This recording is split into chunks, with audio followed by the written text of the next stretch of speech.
began on June 25, 1950, when over 75,000 soldiers from the North Korean People's Army crossed the 38th parallel into South Korea in an action that would later be recognized as the first military action of the Cold War.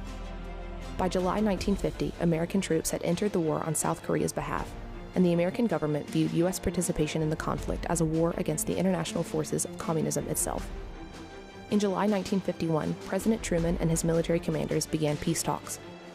The fighting continued along the 38th parallel as negotiations stalled. Both sides were willing to accept a ceasefire that maintained the 38th parallel, but could not agree on whether prisoners of war should be forcibly repatriated. After more than 2 years of talks, an armistice was signed on July 27, 1953. The agreement allowed prisoners of war to stay where they liked, drew a new boundary near the 38th parallel that granted South Korea an extra 1,500 square miles of territory, and created a 2-mile-wide demilitarized zone that still exists today. The Korean War was short, but exceptionally costly. Nearly 5 million people died. More than half of these deaths, amounting to 10% of Korea's pre-war population, were civilians. Over 100,000 Americans were wounded, and nearly 40,000 Americans were killed in action.